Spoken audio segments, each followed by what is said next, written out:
Welcome once again. I'm here at the channel for my YouTube channel. It's Quovatus, my Twitch channel, and my Facebook page. We're all live.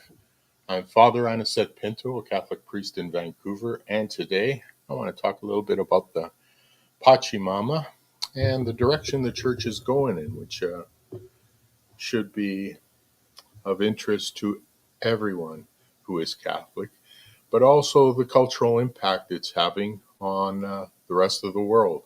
And so let's begin first with sharing something here.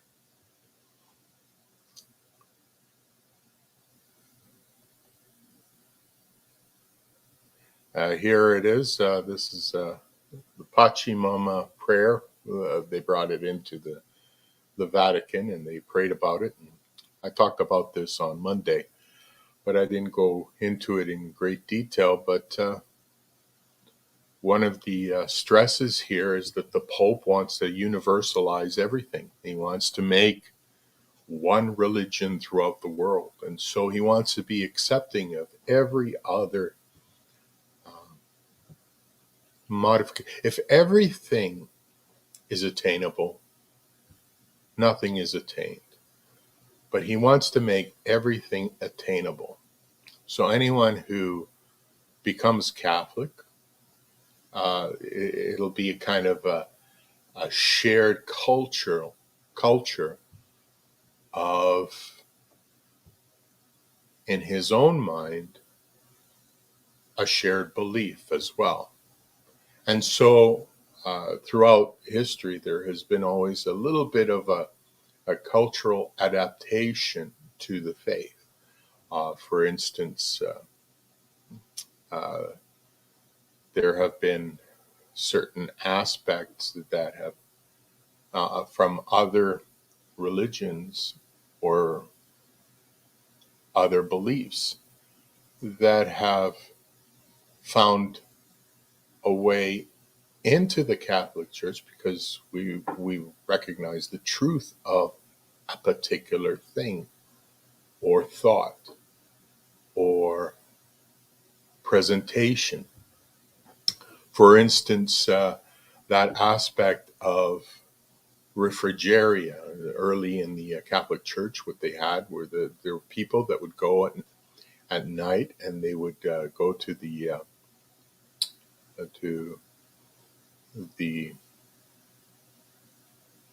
burial places of their loved ones, and they would sit there and they'd bring food and they would eat and they would bring plates also for the dead.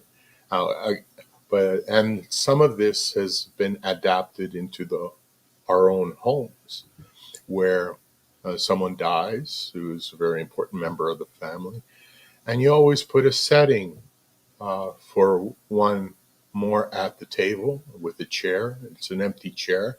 A little setting has been placed there. Don't put food on the plate, but it's all there, as if you are sharing with the person who has passed on.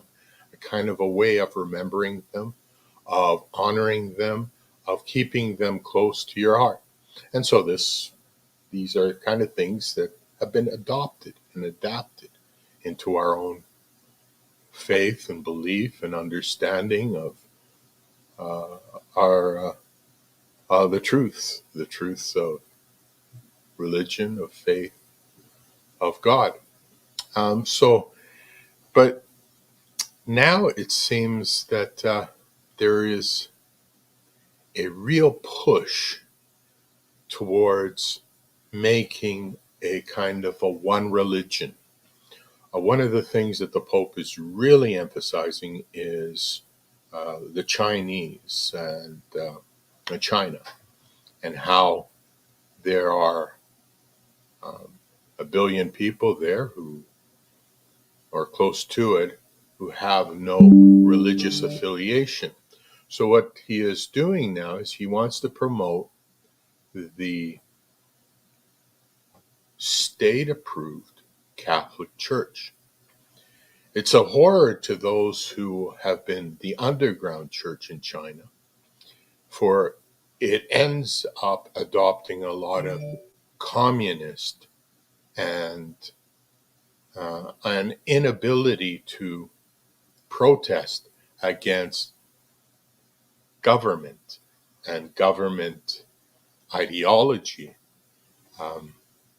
It almost seems like they're very interested in adapting it all together. So, how has this come about? And where is it all going to?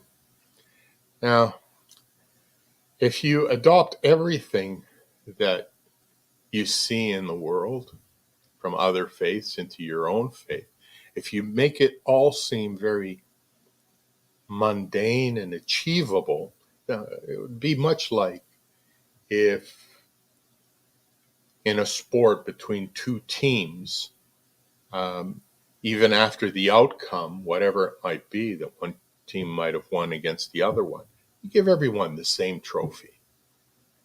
So it de-emphasizes the attainment of the one team, but also it removes an ability to see that there is a value in what has been attained, that there might be something there that is of higher value.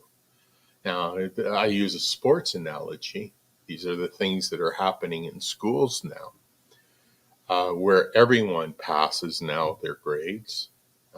Nothing that is attained necessarily means that it has the value that it used to. But this is the direction that so much of this is going. So many people who are not Christian in China, almost 1 billion. So he sees a fertile ground for a lot of baptisms. I was directing RCIA in my own diocese, and it was a class you'd go to weekly, and within a year of classes, from beginning to the end, you would enter into the faith through baptism and confirmation at the Easter Vigil.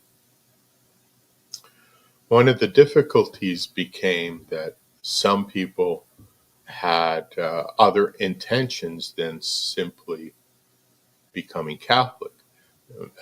Becoming Catholic for the reason of faith.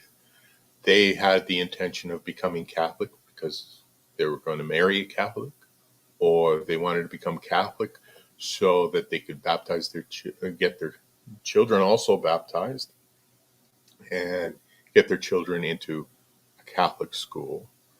There became a lot of little intentions that would necessarily diminish this aspect of reason of faith in the attainment of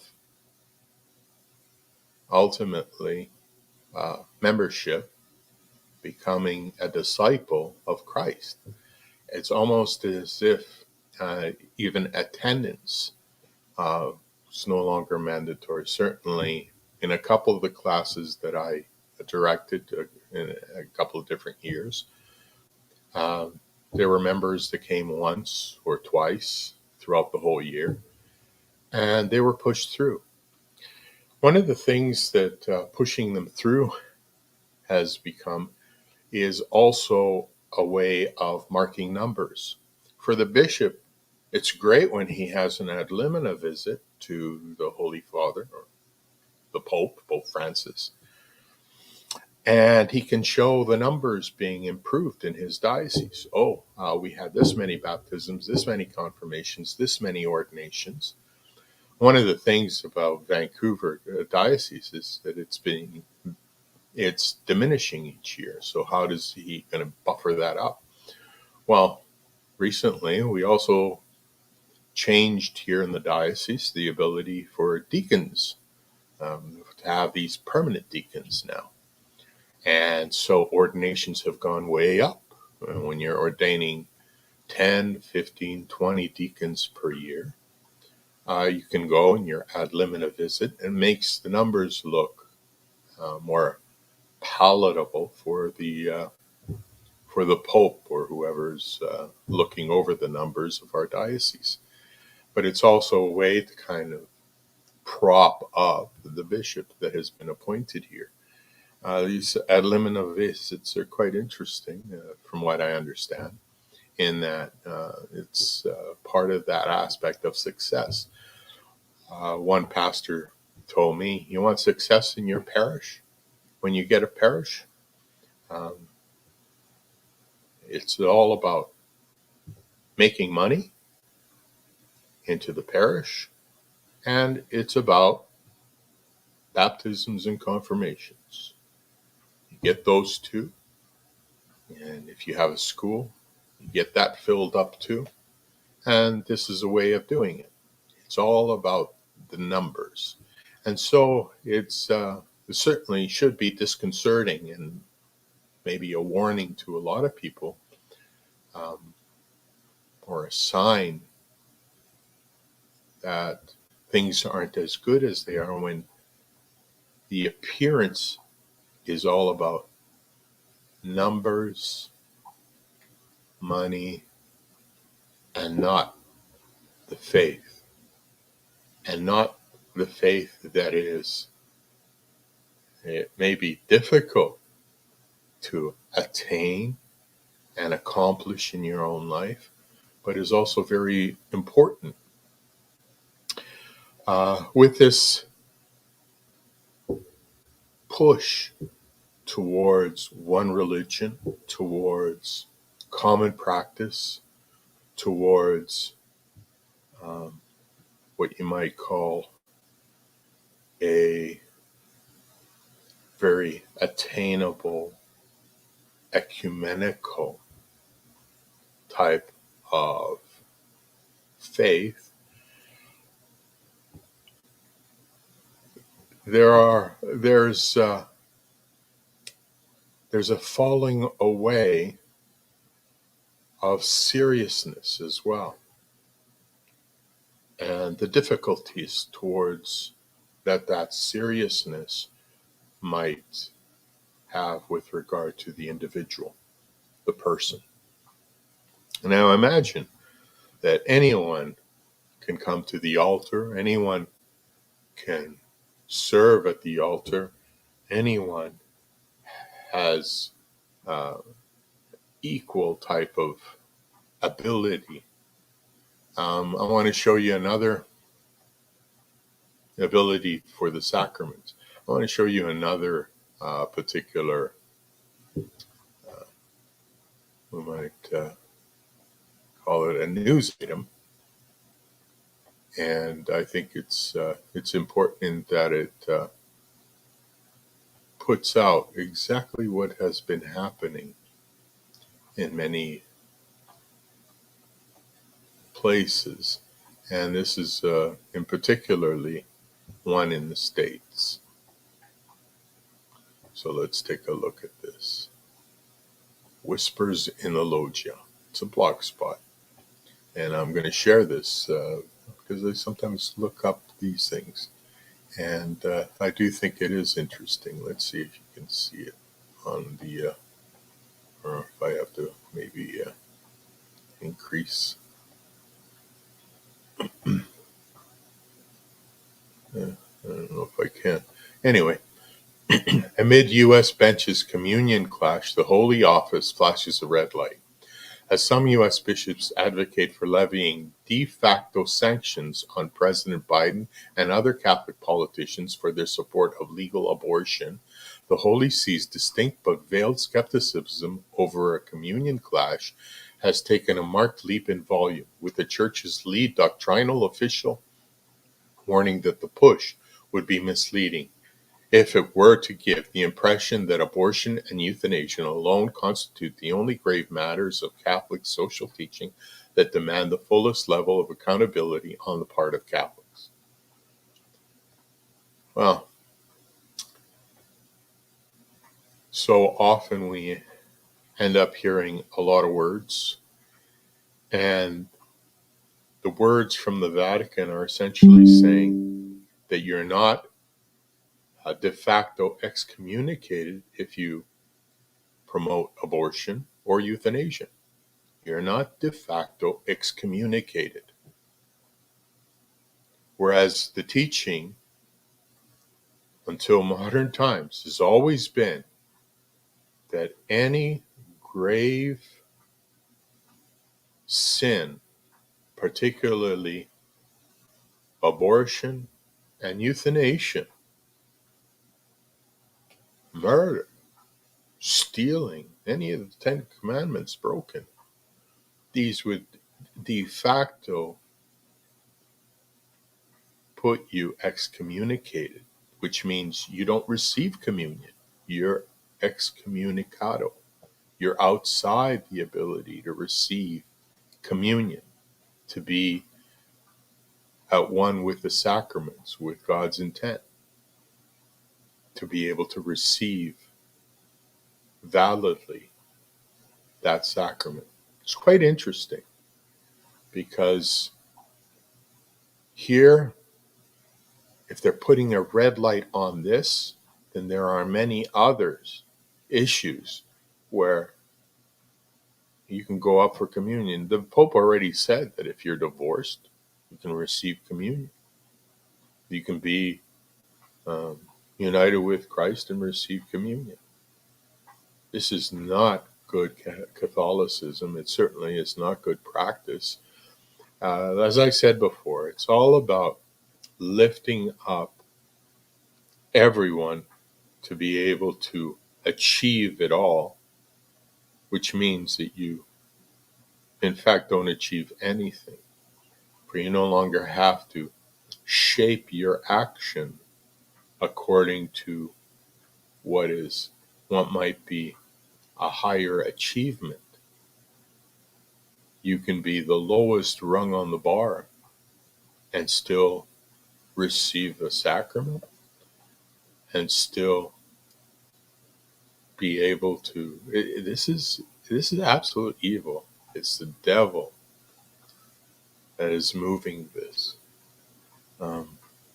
It's a sad sign, but at the same time, we can have hope. Make fun of these things. And I want to do what I did on Monday again and just sing my little ditty. I liked it because it was fun and it's funny. So let's do that again. Here we go. We'll share this while we sing the little ditty. Oh, Pachamama Pope, oh, Pachamama Pope, Pope Francis is the Pachamama Pope. Pachamama's what he has. Christianity he once had. Oh, Pachamama Pope, Pachamama Pope, Pope Francis is the Pachamama Pope. Oh, pagan worship Pope, oh, pagan worship Pope, Pope Francis is the pagan worship Pope. Pagan worship's what he did. Catholic Mass, Latin Mass, he did forbid. Oh, pagan worship Pope, oh, pagan worship Pope, Pope Francis is the pagan worship Pope. And that's it for today. Thank you for being with me. I hope you enjoyed this video. Please do share, like, subscribe. I would very much like to see you in my future videos. So, and if you do like it and want to comment, please do strike the like and do comment on it. Thank you very much. Goodbye.